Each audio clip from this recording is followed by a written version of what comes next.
Hey everyone, Kai here. How are you? Well, today I have another book review for you, and this time I am reviewing a love song for Ricki Wilde by Tia Williams. Wow, I just finished this book and I really wanted to talk about it. Tia Williams has emerged as one of my favorite authors. I read 7 Days in June a few years ago, and to be honest, y'all, that book left me in a chokehold for months. I couldn't pick up another book because I was processing that one. It is one of my favorite books ever. I loved it so much.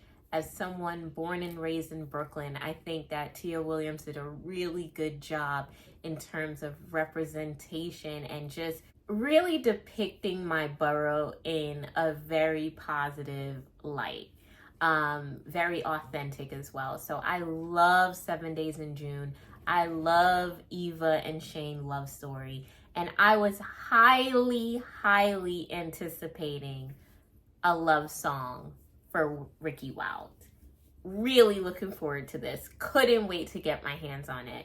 And so I got an autographed copy of the book from an event that both Tia Williams and Kennedy Ryan held at Strand Bookstore a few weeks ago. And I just needed to dive in.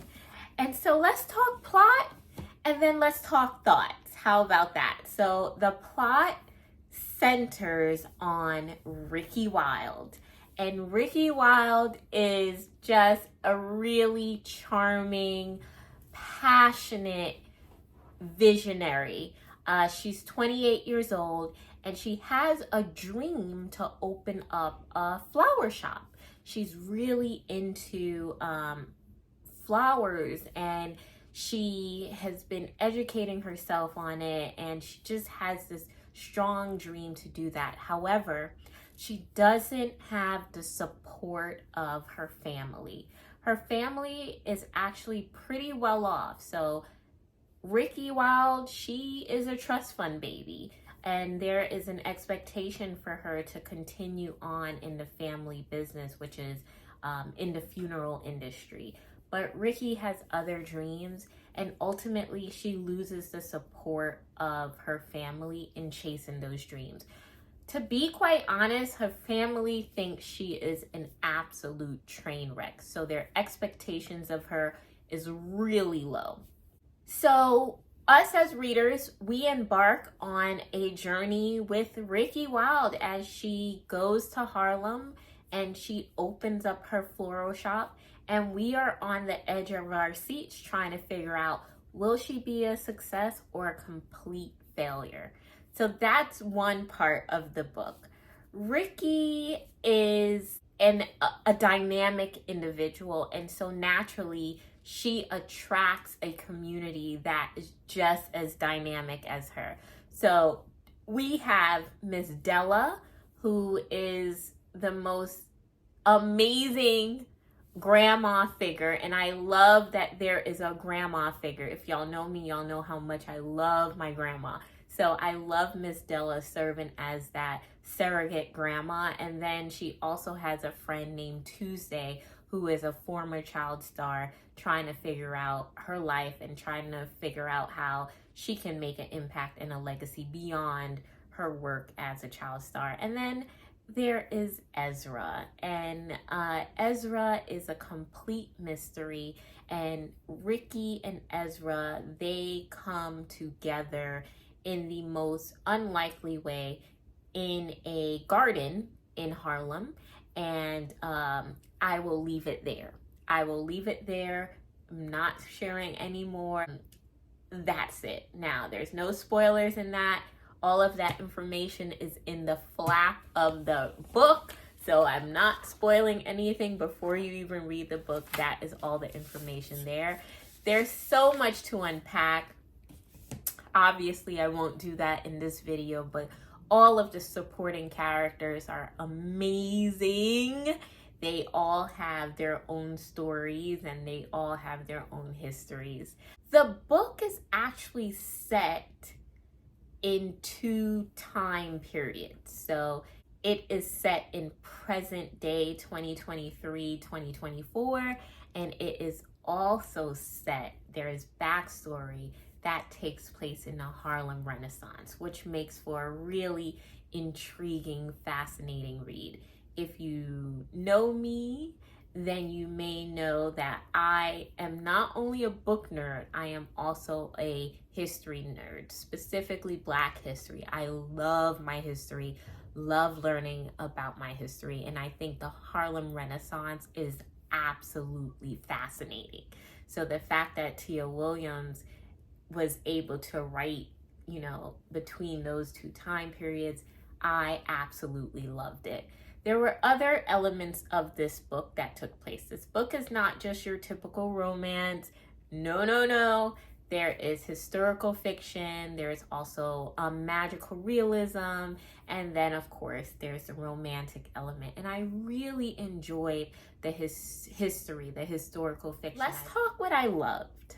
I absolutely adored the characters. Ricki Wilde. I identify with her so much, from even, the idea of her chasing after her dreams and not necessarily having the support of her family to do so. When I was in my early 20s and trying to figure my life out, my family wanted me to be a lawyer. And that dream did not resonate with me. And so I had to now navigate what it was that I wanted to do.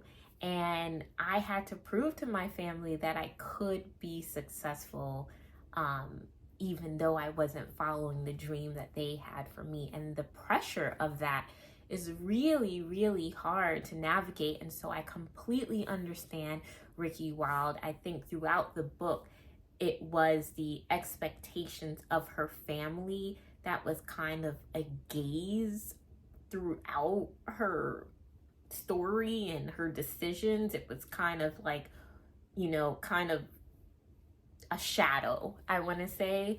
And so I understand that plight so well. But what I loved about Ricki Wilde as well was her spunk. She is super fashionable, and she, wears vintage clothes, and she has a outfit for every occasion, and she's so ambitious. She has strong ambitions. She is so independent.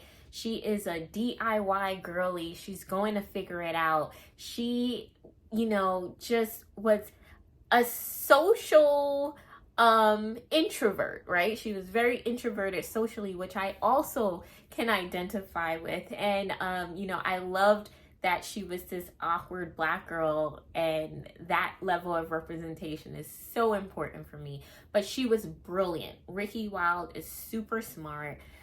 She is just a boss babe, and I really, really loved her character. I really resonated with her character, and identified with it as well. So that was Ricki Wilde. But there was other characters like Miss Della and Tuesday that I wish can be its own spin-off. Like, they were really great characters. I think for me, I read this book to just enjoy it.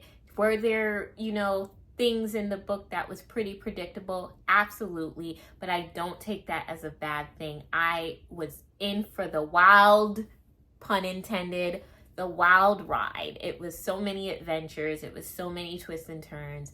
And I truly didn't know how the author would end it. There was one moment where I had like a surprise, like, oh, I didn't see that coming. But aside from that, it was just a really enjoyable book. I know people are going to try to compare. Was 7 Days in June's better than A Love Song for Ricki Wilde? Was A Love Song for Ricki Wilde better than 7 Days in June?